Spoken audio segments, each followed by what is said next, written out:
the battle to them. Siema, z tej strony Optimus.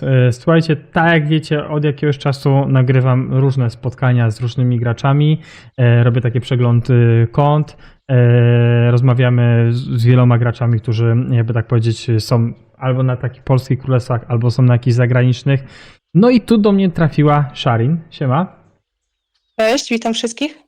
Sharin do mnie sama się zgłosiła, że chciałaby tutaj się pokazać polskiej społeczności, bo głównie grała w anglojęzycznych królestwach, tak jak na przykład w tym momencie jest na królestwie 3370 i to jest, tak jak mi mówiłaś wcześniej, to jest anglojęzyczne, bardziej z Azjatami, prawda? Tak, Większość Koreańczyków tutaj przeważa. Powiedz mi, od kiedy grasz w Rise of Kingdoms? Już moja przygoda zaczęła się w 2020 roku, ale też miałam tam właśnie zloty i upadki, przerwy i tak dalej, więc w sumie wróciłam do gry w 2023 i prawie 2 lata już tak bez przerwy można powiedzieć, że ciągnę. Okej. Ogólnie ty głównie grałaś gdzieś tam w królestwach, gdzie były te CDB. Nie grałaś nigdy w jakichś tam wyższych kadekach. Byłam w A, w królestwie to było 3197, ale oni są chyba teraz aktualnie w seedzie B, o ile się orientuję. Okay. Ale jak ja wtedy tam grałam, to był A. Okej. Czyli tam było a z tych tak starszych królestw grałeś na 2884. Tak. Okej. Czyli już tam trochę pogrywałaś, a na tym królestwie jesteś od kiedy? Od roku gdzieś. Już rok czasu. Okej. Tutaj. Tu już roku sobie szukasz. Okej. No. I tutaj jak zobaczymy nawet po sojuszu, Sharin tutaj też pełni opcję R4, czyli jest tutaj w oficerce. Przypuszczam w Radzie Królestwa automatycznie też jesteś. Więc tak obstawiam. Powiedz mi ogólnie, co cię skłoniło do zainstalowania gry Rise of Kingdoms? W sensie, gdzie ta, jakby tak powiedzieć, reklama, czy też co ci do tego może po prostu zachęciło? Opowiedz nam o tym. Znaczy reklama ogólnie nie, to raczej tak losowo. Ja zawsze lubiłam w różne gry grać i po prostu też tak bardziej dla zabicia czasu, powiedzmy. Zainstalowałam sobie taką właśnie grę. Co tu jeszcze? No, powiedz nam po prostu, powiedz nam spokojnie, powiedz nam po prostu, jak wyglądało po prostu twoja, nie wiem, początki, po prostu też patrzyłaś na przykład po YouTubie na przykład za YouTuberami, co robić, jak rozwiązywać różne aspekty tej gry, czy po prostu no grałaś po swojemu, po prostu nie sprawdzałaś po prostu w co iść, jak rozwijać swoje konto. Pytam z tego względu, bo ja jestem teraz w trakcie na przykład tworzenia samouczka, gdzie wypuszczam filmy dotyczące tego, jak wygląda to w 2025 roku. Dlatego chciałem po prostu tak też pokazać widzom, jak kiedyś gracze zaczynali i nie mieli na przykład takiego wsparcia jak youtuberzy, że nie mieli takiego, wiesz, dużego wsparcia, że mogli sobie wejść, zobaczyć parę filmów, o dobra, ja zagram tak i poprowadzę dobrze konto. No, parę lat temu to była taka metoda prób i błędów, nie? Tak, właśnie tak grałam zupełnie randomowo, w ogóle żadnych youtuberów nie oglądałam wtedy. Każdy mój ruch to właściwie był wtedy taki nieprzemyślany i no po prostu. No okej. Tak, każdy. No. I tam mi wspominałeś, że miałeś taki etap, że w pewnym momencie chciałeś w ogóle skończyć zabawę z tą grą, bo no miałaś tam problemy w danym królestwie, tak? Tam było jakieś zerowanko? Znaczy tak, no to jak były moje początki, to cały czas zdarzały się ataki właśnie. Ja już też się tak zniechęciłam trochę do tej gry i po prostu, że tak powiem, trzasnęłam drzwiami i wyszłam. Okay. No i tak to właśnie Ale wróciłaś. wyglądało. Ale wróciłaś. Tak. Wróciłaś. Wróciłam.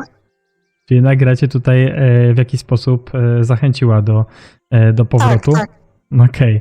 No to bardzo fajnie. Powiedz mi, jakie wspominasz takie najlepsze KV-ka, jakie grałaś? Chodzi mi format KV-ka, jaki grałaś. Czy to był, nie wiem, na przykład Heroic Anthem, coś z tych nowości w ostatnim czasie?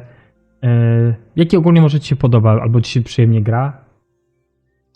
Heroic Anthem Heroic Anthem, właściwie. czyli klasyczny. No. Czyli klasyka. Tak, tak. Tak, No co większość wszyscy lubi. lubią właściwie. No. Tak, no Heroic Anthem jest, dużo ludzi lubi, ale też dużo ludzi też mówi super, gram Heroic Anthem, ale już jest do takiego, wiesz, już się ma pomału tego dość, bo grasz ileś razy ten Heroic Anthem. Zresztą Tak, tak. jak wiesz, bo grałaś też wcześniej, Heroic Anthem też jest tak, że on jest narzucany z automatu na KVK4 i w tym momencie nie ma w KVK4 wyboru innego KVK. Po prostu jest Heroic Anthem, a potem dopiero w KVK5 możemy sobie wybrać spośród trzech, które w tym momencie są dostępne. Dlatego czasem gracze, z którymi robimy wywiad, mówią, że tego już Heroic Anthem to czasem do pożegu już mają dość, wiesz o co chodzi. Więc tutaj jest taki temat bardzo rozległy. A poza Heroic Anthem coś się tam jeszcze spodobało w ostatnim czasie? Czy jeszcze nie miałeś styczności z nowymi KVK? To znaczy, no ja No. wcześniej się cofnęłam właśnie do KVK2, Mhm. więc właśnie grałam 2, 3 i tam Znowu 4 teraz w ostatnim czasie. I teraz zapisaliśmy się No. na Króla Wielkiej Brytanii i to jest taka nowość teraz dla mnie. Tak, no. Więc będę na tym pierwszy raz i zobaczymy. Słyszałam, że to jest właśnie podobne do Heroic Anthem. Tak, jest bardzo podobne, jeżeli chodzi o stawianie flag, jeżeli chodzi o zabudowanie tam strefy, szóstej strefy. Z tego względu, że tam też można wejść na plecy. Lecz tam się troszeczkę więcej dzieje, bo tam są w strefie 5, tam już nie pamiętam dokładnie jak to się nazywa, bo ja to jak nagrywałem z 2.732 czy 3.2.9.9 o ich pierwszej gwiaździe, tam właśnie o tym dość dużo mówiliśmy, że tam jest dzielenie na grupy na kanionie, że tam jest po prostu zdobywać jakieś punkty, żeby za te punkty można było zdobywać jakieś tam buffy, tak jak na burzy manewrów. Nie pamiętam do końca, jak to się wszystko nazywało, więc nie powiem teraz, bo nie chcę, żeby walnąć jakieś gafy. Ale więcej się dzieje niż na Heroic Anthem, tak jest moim zdaniem. No i to chodzi ten artefakt na Ragnarze, ten pierścień. No jest taka duża różnorodność, ale uważam, że to jest z tego, co widzę po tych mapkach i po tych walkach, jak nieraz oglądałem te KVK, jest naprawdę nieźle, więc mi się zdaje, że to będzie takie też oblegane KVK jak Tide of War, tak, Heroic Anthem, bo to wszystkim jest na 4 kampy, a na 4 kampy moim zdaniem się gra chyba przyjemnie, nie? Tak. Co tu jeszcze dalej miałem do Ciebie? Miałem tutaj parę takich pytań ogólnie związanych też z rokiem, czyli czy kiedykolwiek ogólnie się też z polską społecznością tam, nie wiem, miałeś jakiś kontakt, czy ogólnie to będzie taki pierwszy kontakt, gdzie wchodzimy w tą polską społeczność i będziemy poznawać tutaj też prawdopodobnie graczy. To, czy ogólnie tam miałeś jakiś kontakt z innymi graczami z Polski? Znaczy ogólnie z graczami z Polski to tak, miałam jakiś tam kontakt.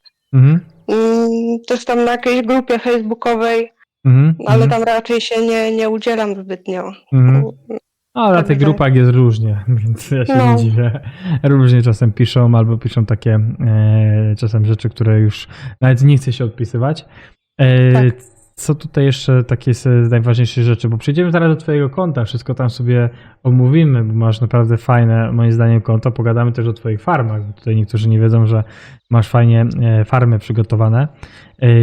Pytanie jeszcze jest do mnie, czy do ciebie takie, jeżeli ty grasz KVK, to jesteś bardziej takim low spenderem, jeżeli chodzi o technologię? Tak, low spenderem jestem właściwie. Low spenderem, czyli tam takie podstawy, żeby coś tam mieć, żeby rozwinąć, ale tak głównie sobie pykasz i te walki grasz. Jeżeli chodzi o ogólnie takie, powiedzmy, strefy, jeżeli są walki, czy jak mamy strefę, powiedzmy tą strefę 5, mamy tam tą strefę 6, gdzie się przepychamy na tych przełęczach, no i mamy Kingsland. Która z tych stref dla ciebie jest, jakby tak powiedzieć, taka najfajniejsza, jeżeli chodzi o walki, czyli najlepiej się czujesz, jeżeli chodzi o walkę w KVK, żeby tam, wiadomo, zdobyć tą gwiazdę, czy wygraną KVK. W których po prostu w tych strefach się najlepiej czujesz? Oj, to ciężko powiedzieć, ale myślę, że tak najbardziej ta 6. Czyli tam, gdzie przepychamy się na przełęczach, mamy Tak, garnizon, tak, rally. tak. Okej. To jest coś co nowego, bo przeważnie mi ludzie mówią, że albo strefa 5, bo jest dużo walk w Openfieldzie, albo Kingsland, bo tam się wszystko wyjaśnia, walczymy o wygraną. Są różne, ale ty akurat powiedziałeś coś nowego, bo mało ludzi tak twierdzi, że ta strefa 6, gdzie na przełęczy my się gdzieś tam przepychamy, żeby nie wejść sobie na plecy. Ale to bardzo fajnie, bo to pokazuje, że masz też jakby tak odmienne zdanie od innych. I pytanie jeszcze jedno, jak wygląda kwestia marszy twoich, czyli chodzi mi tutaj, jaki jest twój ulubiony marsz? Bo to zaraz pokażemy widzom, ale chciałem po prostu zanim to przejdziemy, co nie, jaki w tym momencie jest takim twoim ulubionym marszem, nie? Znaczy ogólnie moim ulubionym marszem to tak Huonewski, chociaż ja wiem, że to jest single target. Teraz właśnie zesłapowałam tego Artura, ale jeszcze tego nie przetestowałam. Zobaczymy, jak to się sprawdzi. No Artur się daje radę, nie? Bez no wyzwania. i William Luce to tak też. William Luce. A jak zaczynałaś to swoje konto jakby tak rozwijać, to szłaś bardziej w kawalerię, piechotę, łuczników? Wtedy w kawalerię szłam. Kawalerię. No, czyli tak większość na początku w KVK. Oczywiście, jeżeli ktoś tam, wiadomo, spęduje, bo tam jak mamy Minamoto i tak dalej, jak ktoś spęduje, no to mina tak, ale faktem, że w KVK1, KVK2 bardzo często piechota dominowała. Przejdziemy sobie ogólnie to teraz tak do twojego tutaj konta.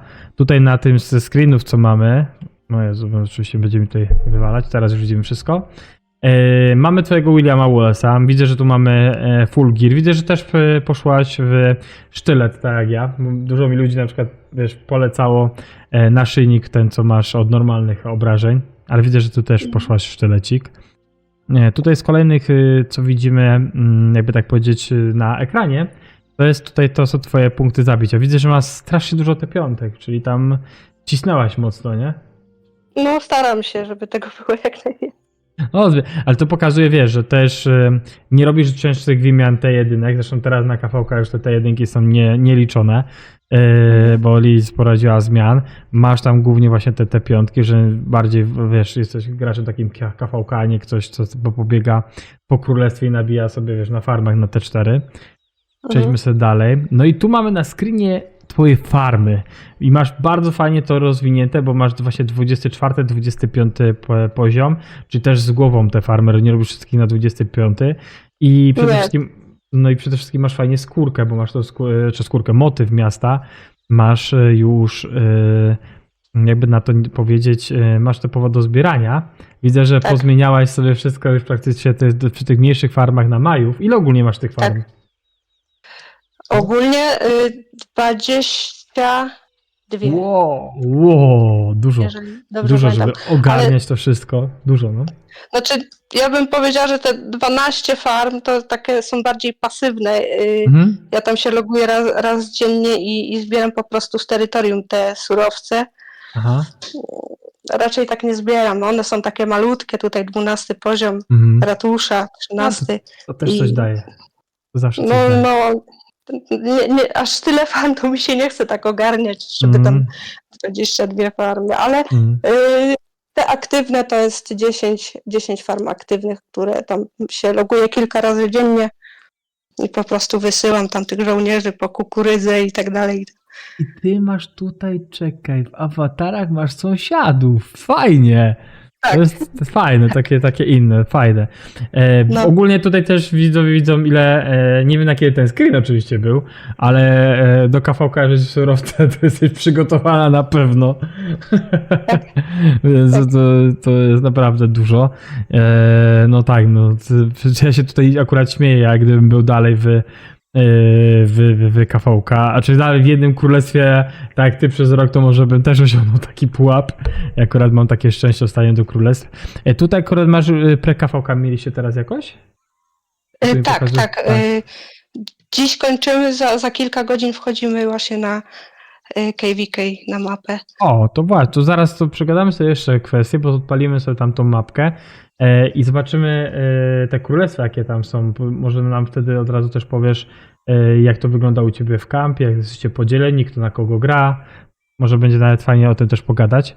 Przejdźmy sobie dalej tutaj na twoich screenach. No tu mamy już też pokazane twoje statystyki bitewne, statystyki dotyczące surowców, wsparcie surowców zebrane z surowców. To jest dużo. Tutaj widzę, że deadów też oczywiście robisz. Tu mamy screena, tak jak klienci, że widzowie widzieli, że idzie twoje R4 wcześniej. Potem z dowódców masz tutaj, widzę, że Joankę rozwiniętą, czyli grasz Joanna Neski. I masz tą kawalerię zrobioną, tą podstawową, jeżeli chodzi o gir. Tutaj ze soku też, jeżeli o sokowy gir, też tam sobie coś zbierasz, jeżeli chodzi o te twoje marsze? Czy to po prostu będziemy potem widzieć? Nie, młotek miałaś chyba, młotek i head miałaś Tak, ze soku. młotek. Tak, na Williamie. Mhm. Tak, młotek, tą hełm tego Kana, tak? Tak, Dla kawalerii. Tak. I Tu też. co tu jeszcze miałam? Chyba Tak, ten bo tu- miecz dla kawalerii Tak, taki. bo teraz przyszedłem dalej za Huo, bo tutaj mamy jeszcze Ragnara i Zdelianga, bo to jest jakby Joanka Dneskin swoim tym takim słabszym, można powiedzieć, marszem kawalerii, bo ty tam masz dalej coś lepszego, więc zaraz do tego przejdziemy, przegadamy temat.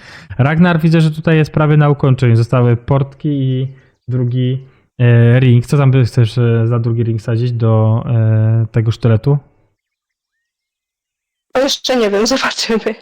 Ale co tam- zrobiłaś 2 sztylety. Myślisz, że to jest okej, to daje ci dużo? Bo masz wtedy 2 marsze piechoty i masz 2 sztylety. Nie myślałaś tam coś innego za sztylet sobie wrzucić? Wtedy jak wybierasz? Nie. Nie wybierasz. Nie myślałaś. wiem, jeszcze tak po prostu. Ogólnie to, co zrobiłaś mam, i to- tak masz. Okej. Tak. Dobra, rozumiem. Zydeliang widzę, że on jest tam w trakcie robienia, nie? Zuget. Tak, to taki najsłabszy Mhm. właściwie. Mhm.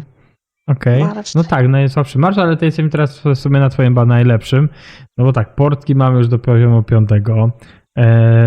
Tutaj mamy chesta do poziomu 2. Widzę, że tutaj trochę pokritowało na większości sprzętu. No ta głowa nie krytnęła, ring i róg.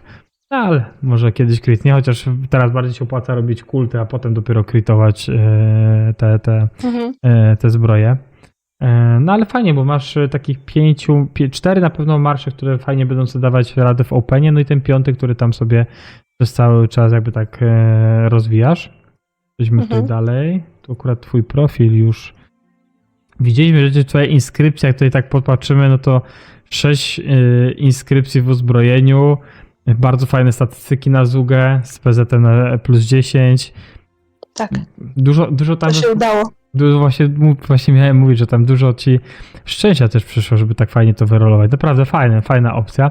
Zresztą pan William też nie wygląda źle, bo destrukcja, groza śmierci, ściga, strategia wojskowa, 5 inskrypcji i też te statystyki nie są jakieś wiadomo top, ale i tak 8-9% obrona PZ, ataku trochę mniej, ale to jest naprawdę, to jest moim zdaniem bardzo fajna opcja. No i tutaj już lecimy na ten łuk, nie? Na tą typową formację pod obrażenia podstawowe, więc też widać, że bardzo fajnie. Huo wygląda tutaj chyba na tą chwilę chyba najsłabiej, nie? Z tych inskrypcji. Bo tutaj mam trochę tego mniej. Albo Joanna Albo Joanna, bo tu jeszcze No. mam teraz Ragnara. Ragnar w sumie ma 2 inskrypcje, Huo ma tutaj 4. Ragnar chyba jest najsłabiej. Ragnar wychodzi najsłabiej, tak. Tak, jeżeli chodzi, ale to spokojnie, z biegiem czasu to wszystko wyjdzie. Ogólnie w Openie ja tu widzę tak, jak grasz, czyli gramy Huo Artur, Ragnar Scipio, Joan Kanewski, William Luce i Zdeliang z Budiką. Jesteś w trakcie tworzenia, z tego co wiemy, Hermana, nie? Tak. Okej. No to Herman tak. Zbieram. Herman ci ze Zugę odda, więc to ci na pewno odda w Openie. Tutaj widzę, że też masz marsz takiej piechoty do garnizonu, czy typowo Gorgo Herakliusz i Gorgo Konstantyn. Nieraz garnizonujesz też? Znaczy ze względu na to, że nie inwestuję zbytnio w tą technologię. No, Tam rozumiem. tak No, raczej średnio, nie? Ale tam jak nikogo nie ma czasami na miejscu, no to wtedy tam a wskoczę, nie? pomóc. No wiadomo, czasem sporo. Lepiej w ogóle mieć jakiś garnizon niż go w ogóle nie mieć. Tak. Tu mamy akurat z lotu ptaka widok na Sharin farmy. To jest właśnie ta Joanka, co jest na trzech skrypcjach, przyszła nam dalej. Ale tu na tej Joance, może z skrypcjami wygląda tak średnio, ale jeżeli chodzi o statystyki, jest nieźle. Tak, Jak są popatrzymy. całkiem w porządku. Tak, to naprawdę fajnie ci tutaj to wyszło. No i tyle mamy, jeżeli chodzi o te screeny tutaj, co dostaliśmy, Asharin, bo przede wszystkim te najważniejsze rzeczy, które chcieliśmy zobaczyć, to mamy. Można spokojnie zobaczyć, że tutaj Harry naprawdę bardzo fajnie o to swoje konto dba i je rozwija. Jaki teraz tam masz, jakby tak powiedzieć, target, jeżeli chodzi o tworzenie girus? Na czym się teraz skupiasz? No właśnie, to przebudzenie najpierw chcę zrobić, Mhm. mniej więcej. Mhm. I tego Ragnara tam właśnie te spodnie, tak? I Mhm. coś tam jeszcze zrobimy. Mhm. No ale nie mam jakiegoś parcia specjalnie na to, Okej. na ten gil. Po prostu tak na luzie, co będzie, to będzie, co się uzbiera, to wrzucę tam, wiadomo. Zobaczymy. Teraz jesteście w trakcie takiego wybierania, jakie buffy dostaje, prawdopodobnie z Wikingów.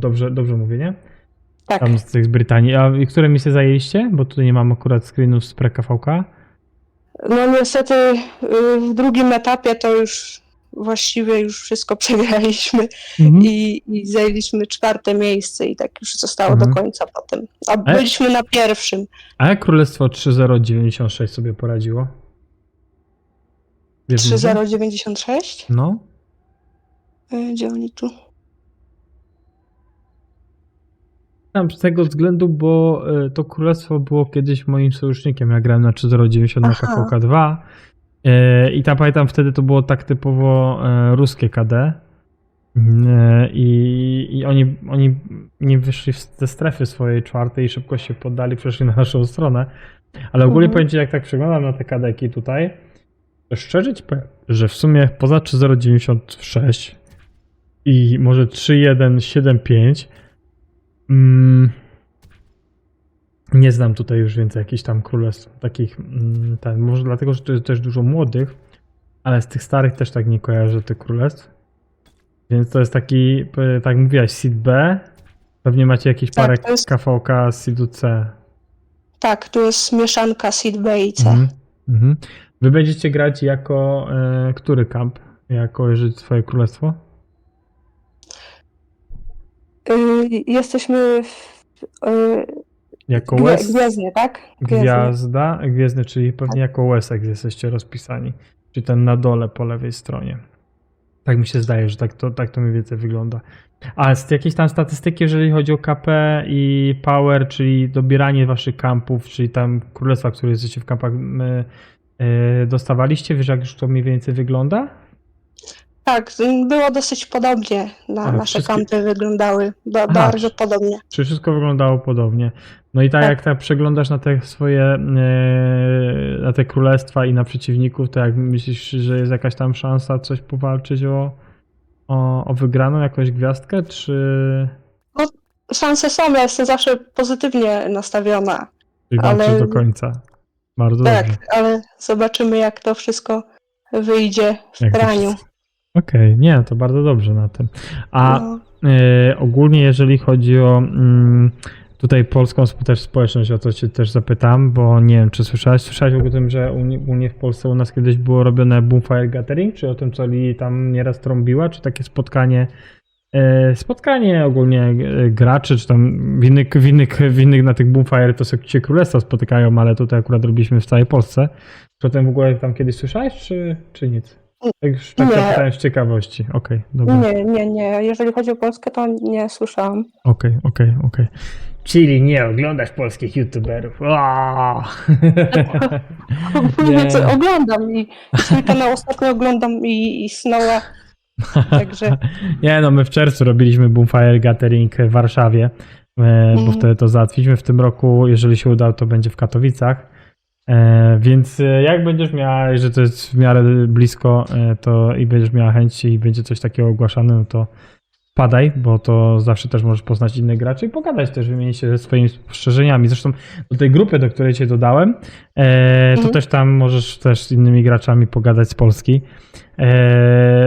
Ogólnie tutaj widzę, że jako gracz jesteś mogę powiedzieć szczerze, tak, znam parę dziewczyn, które gra też na różnych królestwach, ale to nie są polskie królestwa, tylko grają właśnie na zagranicznych albo z Azjatami.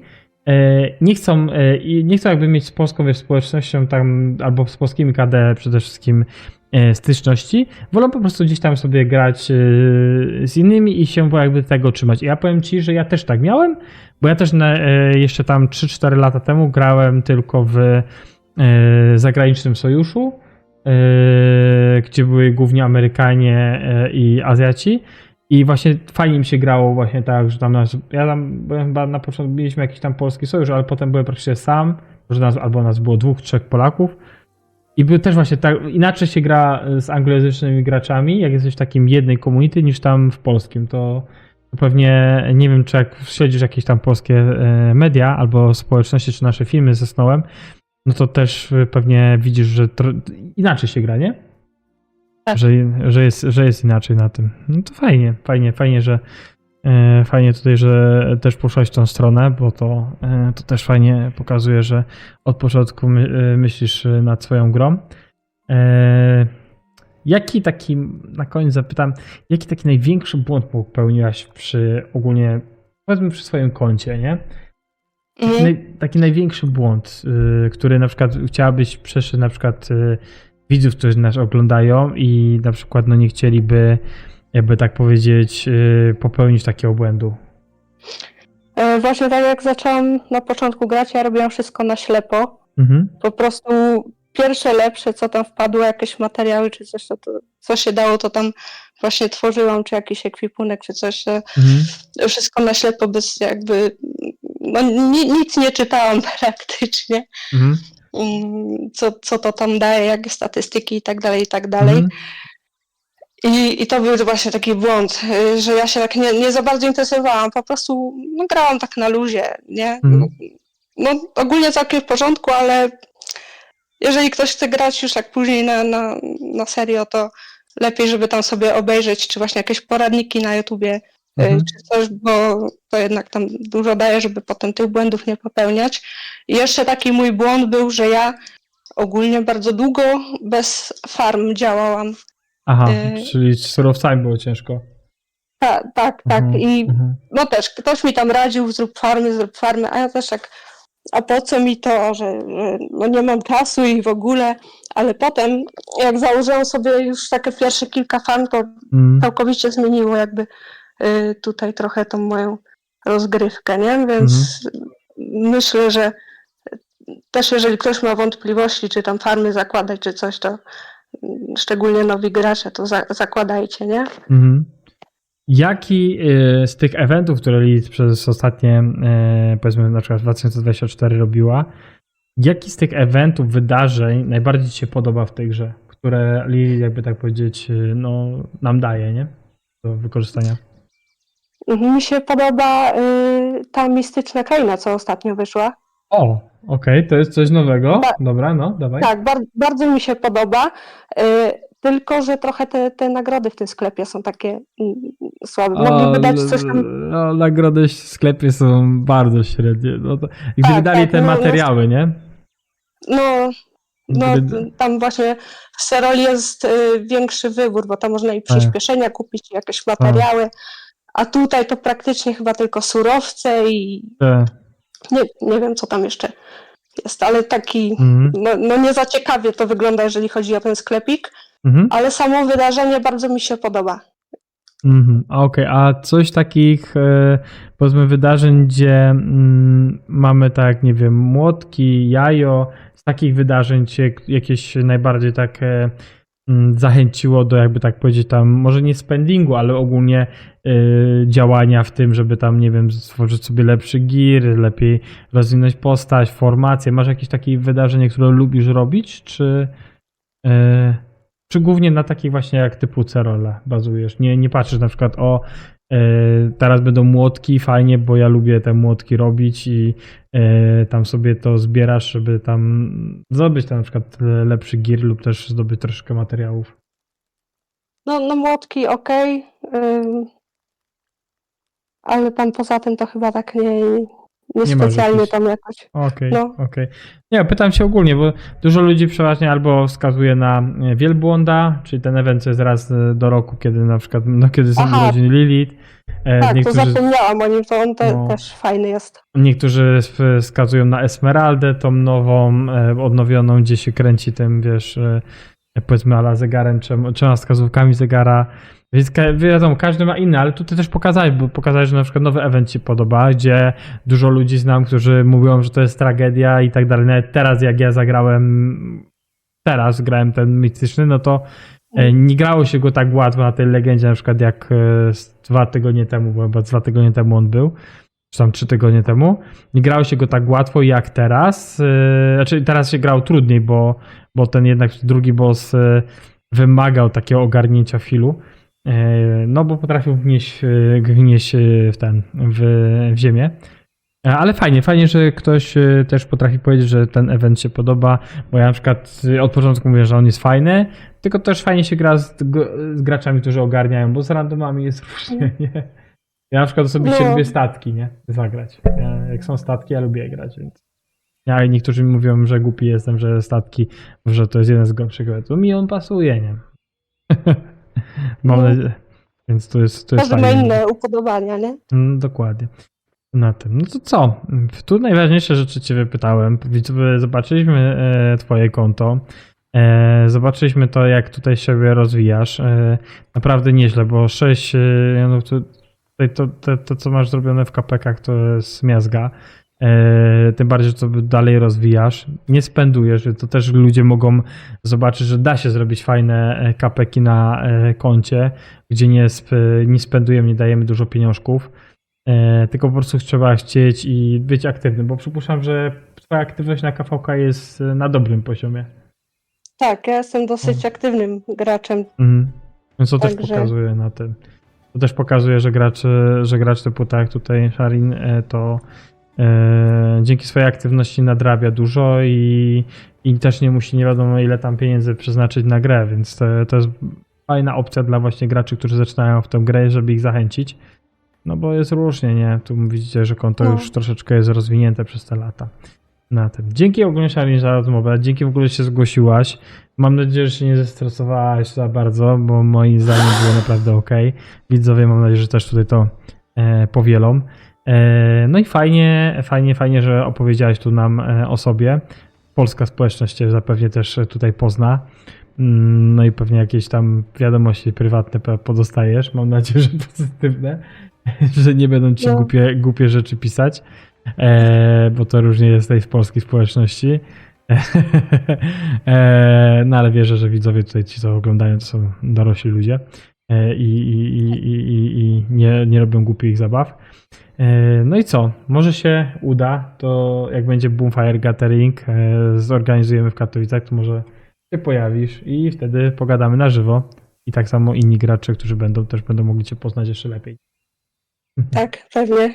Chętnie skorzystam z zaproszenia, jeżeli będzie taka okazja, to Zaproszenie zawsze było ogólne. Na pierwszą część też zapraszaliśmy wszystkich i dopóki było to, że Lilith nam chce zapłacić, ale że nie musimy my tego wcześniej opłacać, to było tylu chętnych, że nie wiedzieliśmy, gdzie ich pomieścimy. A kiedy się okazało to, co się okazało, to było 26 czy 7 osób jakoś tak. Tak mi się zdaje, że tyle gdzieś było, więc to też wiesz, to też ma, jak to powiedział ktoś na zlocie, pieniądz ma wartość, żeby ktoś przyjechał łaskawie.